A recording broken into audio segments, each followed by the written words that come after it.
6 дугаараа парадигм бол нөлөөллийн их сурвалжийг ойлгох нь гэсэн сэдвтэй юм. Хүмүүсийг үр дүнтэй сайн хончлохын тулд бид нөлөөлж чаддаг байх хэрэгтэй. Бас бид нөлөөллийг хаанаас олж явахаа мэддэг байх ёстой. Үүнийг нөлөөллийн их сурвалж гэдэг. Хүмүүст нөлөөлдөг хончин болон нутгийн чуулганы пастрын нөлөөллийн их сурвалжийг эхлээд харьцуулан авч үзцгээе. Тэгэхдээ үүнээс өмнө нутгийн чуулганы пастор болон хүмүүсийн хончин хоёрын үүрэг оройлын ялгааг харьцуулан харцгаая. Учир нь энэ хоёрын үүрэг оройл нь нөлөөллийн их сурвалжтайгаа маш ойр холбоотой байдаг. Чуулганы пастрын үүрэг бол юун түрүүнд хүмүүсээ бэлтгэх. Тэд бэлтгэдэг. Харин хончид бол хүмүүст үлгэр жишээ болгочд юм.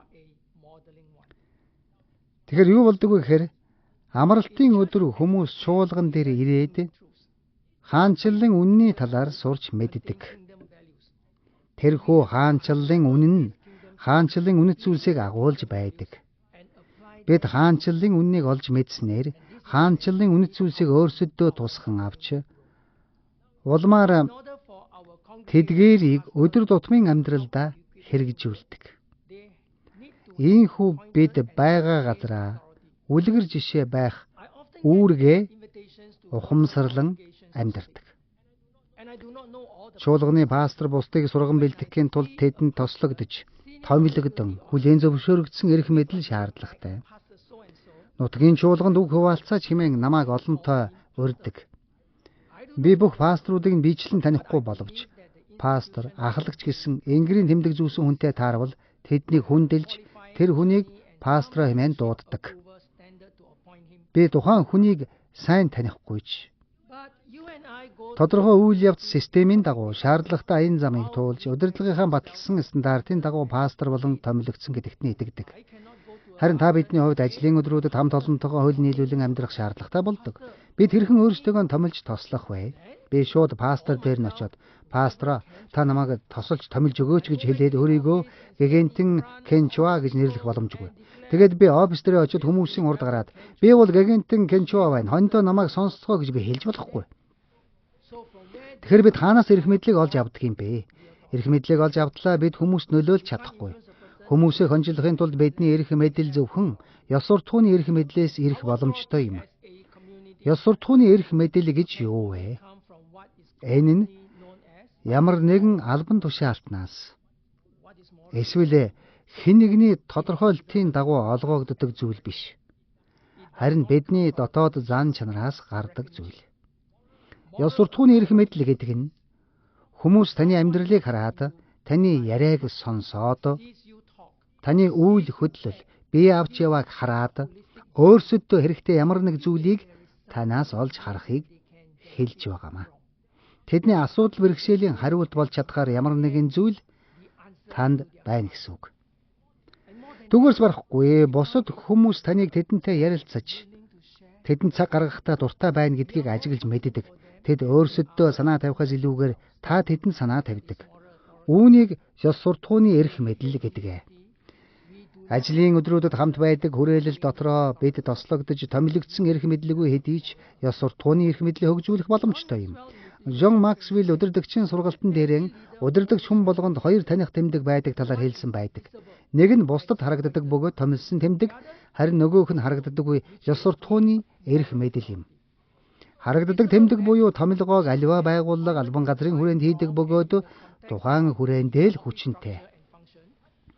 Харин харагддаггүй тэмдэг буюу ёс суртахууны эрх мэдэл нь өөр олон янзын хүрээнээс танд өгөгддөг эрх мэдэл юм аа. Хамт олон янз бүрийн хүрээнээс бүрддэг учраас бид тэдний дунд орохдоо ёс суртахууны эрх мэдэлтэй болох шаардлагатай. Тиймээс Бурхны төлөө зүрх сэтгэлдээ бусад хүмүүс түүнийг үлгэр жишээ болгон харж зөвлөгөө чиглүүлэг авдаг итгэгчид буюу өөрөөр хэлбэл ёс суртахууны эрх мэдэлтэй хүн хончин болдог. Одоо тунгаан бодцгоё. Би Бурхныг хангалттай сайн хайрлаж байгаа юу? Бусад хүн намайг хараад намайг даган надад суралцах зүйл бий юу? Хэрв тийм бол та хончны байр суурин дээр байгаа хэрэг. Бид өөрсдийгөө дүгнэж үзэх хэрэгтэй. Амьдралаа бурханд мөргөл болгон өргөх итгэгч хүн нэг бүр хончны байр суурин дээр байх болно. Хэрв та хончин биш бол энэ талаараа бодож үзэх цаг иржээ. Хүн бүр хончин гэдэгт би итгэдэг. Өөрийн гэр бүлээ ядаж эхнэр хүүхдээ хончлохоос эхлээрэй. Одоо бүгдээрээ ёс суртахууны эрх мэдэл хэрхэн барьж байгуулагддаг талаар ярилцъя. Хүмүүсийн хончин болоход энэ их чухал. Юун түрүүнд ёс суртахууны эрх мэдэл нь хүмүүсээр батлагдсан баримт нотлогоон дээр тулгуурлан бий болж байдаг. Батлагдсан баримт нотлогоо гэж юу вэ? Онцгой байхын тулд бид онц хандлага гаргах ёстой. Бид онц хандлага гаргах үед бусад хүмүүс тэднийг мань баталгаажуулан тэмдэглэж байдаг. Харин бид зөвхт бус хандлага гаргах үед хүмүүс тэмдэглэх байдгаа биднээс дөлж байдаг. Оюун бодолдоо тэд Христ итгэлээ өөрсөддөө хадгалж үз гэсэн байдалтай байдаг. Гэхдээ хэрв танд онц хандлага байвал ихэвчлэн сайн үр дүнд цаг хугацаа явахын хэрээр хүрэх болно. Ихэвчлэн гэж би сая хэллээ. Учир нь онцгой тохиолдлууд бий. Ямар онцгой тохиолдол байдаг вэ гэхээр бид илүү онц байх гэж хичээж, гал халуун мөргөлөөр амьдрах хүсэл эрмэлзэл дүүрэн байх тусам нөхцөл байдал илүү хүндрэх тохиолдол байдаг. Би үүний талаар илүү дэлгэрэнгүй дараа ярих болно. Ямар ч байсан онц хандлагатай байхад тусам ихэнх үед дажгүй утга учиртай зүйлс болдог гэдгийг тэмдэглээд аваарай. Таны үйлдэлийг хараад хүмүүс зүгээр дотроо хараа тэмдэглээ зогсохгүй таны зөвлөгөө хүсч эхэлдэг. Бизнесийн талбар, хамт олон дунд хүмбэр шилдэг нь байхыг эрмэлзэж байна. Та тэдний туслагч нь бол. Шилдэг нь байж чадвал хүмүүс таны тусламжийг хүсэх болно.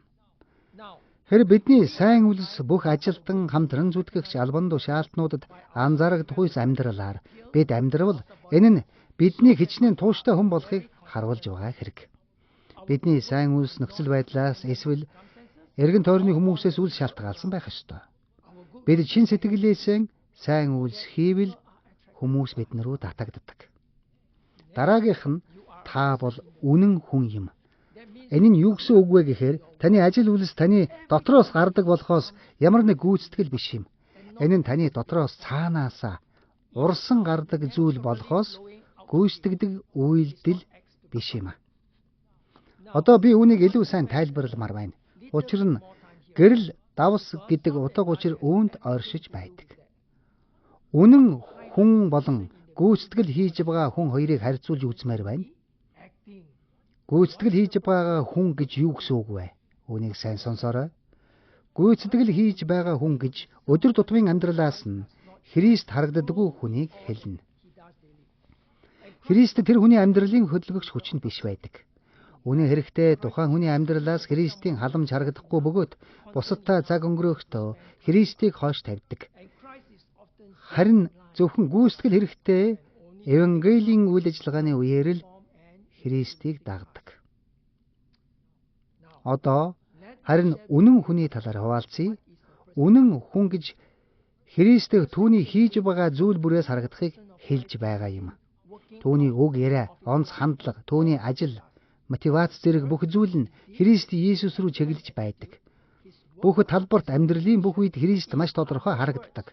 Бусад хүмүүс түүнийг гэртээ хүүхдүүдтэйгээ тоглож байх үед хамт олонны дунд хэрхэн бие авч явж байхыг нь хараад тухайн хүн доторх Христийн ажлын гэрч болж байдаг. Ийм хүн бол Христийг дотроосоо мэдэрсэн хүн юм аа. Тийм хүн эргэн тойрныгоо хүмүүст санаа тавьж тэдэнд цаг гаргадаг. Тэрээр завгүй байж болохч барагтаа бол яардаггүй. Тийм хүн бусдын амьдралыг жинхнээсээ сонирхон ярилцдаг. Тэр бусдыг зөвхөн Христэд итгүүлэхийн төлөө явдаггүй бөгөөд бусдыг жинхнээсээ хайрлаж тэдэнд чин сэтгэлээсээ туслахыг хүсдэг. Хүмүүстэй харилцаа холбоо тогтоохын тулд цаг гаргадаг. Тэдний нэг хэсэг байхыг хүсч хэрэгцээнийхэн дагуу үйлчлэхийг хүсэх бөгөөд энэ нь тэгэх ёстой гэсэн хандлагаар биш чин сэтгэлээсээ бүр баяр хөөртэйгээр хийхийг хэлж байгаа юм. Түүний хувьд сайн мэдээ тараах нь цаанаасаа ундран гарч ирдэг зүйл. Тэрээр сайн мэдээг зөвхөн хэдэн үгээр тунхаглаад зогсохгүй амьдралаараа гэрчлэн харуулдаг. Тэр бурхны талаар ярих үед хүмүүс цаанаасаа нээлттэй зүрх сэтгэлээр хүлээн авдаг. Тийм хүн бол итгэгч хүн бөгөөд жинхнээсэн илгээлтийн эзэн. Дотроосоо гэрэл давс юм. Өөрсдөө тунгаан бодцгоё. Бид үнэн хүмүүс үү эсвэл зүгээр л гүйцэтгэл хийж байгаа хүмүүс үү? Татлагдсан баримт нотлогоо нь ёс суртахууны эрх мэдлийг бий болгодоггүй. Харин ёс суртахууны эрх мэдлийг бий болгох эхлэл цэг нь болж өгдөг. Юу хамгийн чухал вэ гэхээр таны бусдад туслахыг хүссэн тэр хүсэл эрмэлзэл чухал юм аа. Хэрвээ тань тийм хүсэл эрмэлзэл байхгүй бол таны талаарх баримт нотлогоо зүгээр л таныг чадамжтай хүн төдийг батлана. Тиймээс бусдад туслах хүсэл хамт олон туслах эрмэлзэл хэрэгтэй. Ёс суртахууны эрх мэдэл нь бусдын сайн сайхны төлөө бусдад боломж олгосноор улам батждаг. Энэ нь юу гэсэн үг вэ гэхээр бусдыг төлөөлөхтэй бэлэн байх. Бид энэ үүргээс ухтаахгүй байхыг хэлж байгаа юм. Сургалт төгс 22-29 дээр ажилдаа Чадмуухан хааны өмнө зогсно гэсэн байдаг. Манай Сингапурт хаан байдгүй болохоор би ариун сүнснээс энэ ямар утга учиртай ишлэл болох талаар асуусан юм. Бурхан надад ажилдаа чадмаг хүн удирдлагуудад танигдана гэж хариулсан. Удирдлагуудад танигдах үед бусдын эрх ашигын төлөө дуурах боломж олддог. Эрх мэдлээр танигдахгүй байх. Би түрүүн он сандлагатай амьдрал ихэвчлэн бид тушаал дэвшиж эрх мэдлд танигддаг гэж хэлсэн. Гэхдээ шаргуу ажилласан хэрнээ эцэстээ дампуурсан хүмүүс байдаг. Тэд сайн бизнесмэнүүд боловч зүгээр л буруу нүүдэл хийж дампуурсгаасан. Гэтэл зарим нь хэдийгээр сайн ажилласан ч тэдний сайн үйлсийг анзаардаггүй. Би тийм хүмүүсийг олон удаа харж байсан бөгөөд зарим нь над дээр ирээд яагаад гэж асуудаг. Би тэдэнд та Библиэлд гардаг Йона болон Йосеф гэсэн хоёр Йогийн нэгэнд нь харьяалагдж байна. Йона болон Йосеф хоёр хоёулаа хүнд хэцүү цагийг даван туулсан хүмүүс. Гэхдээ хоёр өөр төрлийн хүнд хэцүүг өөр шалтгааны улмаас туулжээ. Йона бурханаас угтаж байсан учраас эцэстэн байх ёсгүй газар ирсэн. Йосеф бол яг бурханы хүсч байсан газар байсан. Та аль Йона вэ? Хэрвээ та Йона бол та өөр газар байх ёстой хэдий ч наана байгаа хэрэг. Та бурханы дуудсан газар очих ёстой цаг чинь болсон байгааг анзаараарай. Яагаад гэвэл та мөргөлийн амьдралаар биш, зүгтгчийн амьдралаар амьдарч байна. Та бурханд хамаг сайнаа өргөөд мөргөгчийн амьдралаар амьдарч байна гэж бодож байгаа ч үгүй, та зүгтж байна. Йона дуулууртай байдалд сургагдсан. Тиймээс бурхан таныг өөр газар дуудсан ч та энд байгаа хэрэг. Тиймээс хэдийгээр шаргуу ажиллаж байгаа ч дэвшихгүй байгаа нь сайн хэрэг. Учир нь бурхан таныг сургаж байна. Гэхдээ хэрвээ та бурхан намайг дуудсан газар байхгүй, би зүгээр л энд байж таарлаа гэвэл та нөгөө Йо буюу Йосеф зарц болоод шоронд хоригдсон нэгэн. Гэхдээ эхлэл 45:5 дээр бурхан амийг аврахаар та нараас өмнө намайг илгээжээ гэж хэлсэн байдаг. Тиймээс бүх нөхцөл байдлыг бурхан зөвшөөрчээ. Йосеф зарц болж шоронд хоригдсон ч амьдралаа мөргөл болгон өргөж хамгийн сайнаараа хичээнгүйлэн амьдарч захирагч нартаа сайн захирагддаг байлаа. Яагаад би Йосефийг мөргөлийн амьдралаар амьдэрсэн гэж хэлсэн бэ? Түүний дээд албан тушаалтнуудад хэрхэн захирагдж байснаар нь. Йосеф сайн байсан учраас Потифар болон түүний гэр бүл өрөөгдсөн билээ. Би хүмүүсээс бидний хэдэн би сайн ажилласан болохоор манай босс сайн явж байгаа гэж хэлж чадах бай. Эсвэл бид бие тоосон бурханд итгэдэггүй босс маань даруусахын тулд бүтлгүйдээсэй гэж залбирдаггүй. Бодоод үзээрэй. Захирагч Потифартай Йосеф хэдийгээр сайн үйлчилсэн ч Потифар түүнийг шоронд хийсэн. Дахин хэлье. Бид үүнийг бурханаас биш гэж хэлэх боломжгүй юм. Шоронд байхад нь түүнд юу тохиолдсон бэ? Тэр мөргөлийн амьдралаар амьдарсаар байсан. Тэр маш сайн байсан. Энэ удаа бүр шоронгийн харгалзагч нь хүртэл бүхэл бүтэн шоронг хариуцахыг хүссэн. Тэр шоронд байсан бүх хүмүүсийг хариуцсан. Та нэг зүйлийг мэдв үү? Йосеф хамгийн том эсийн бүлгийг удирдах байсан. Библиэлд түүнд бүх шоронгийн хоригдлыг даатгсан гэсэн. Йосеф зарц шоронгийн хоригдл байсан мөртлөө бусдад нөлөөлсөөр байсан. Бид бүгд ямар ч нөхцөл байдалд нөлөөлөх боломжтой юм. Хэрв та хоригдл бол шоронд хийх ёстой зүйлээ хий. Энэ бол яг Йосефийн хийсэн зүйл. Тэгээд Йосефийн хувьд энэ бүх зүйл ирээдүйд болох ямар нэг зүйлийн бэлтгэл байсан юм. Тиймээс дүгнэж хэлэхэд хүмүүсийн хончид болохын хувьд бид хэрхэн амьдарч байгаагаараа болон хаанчлын үнэт зүйлсийг хэрхэн үлгэрлэн харуулж байгаагаараа нөлөөллөө нэмэгдүүлж байдаг.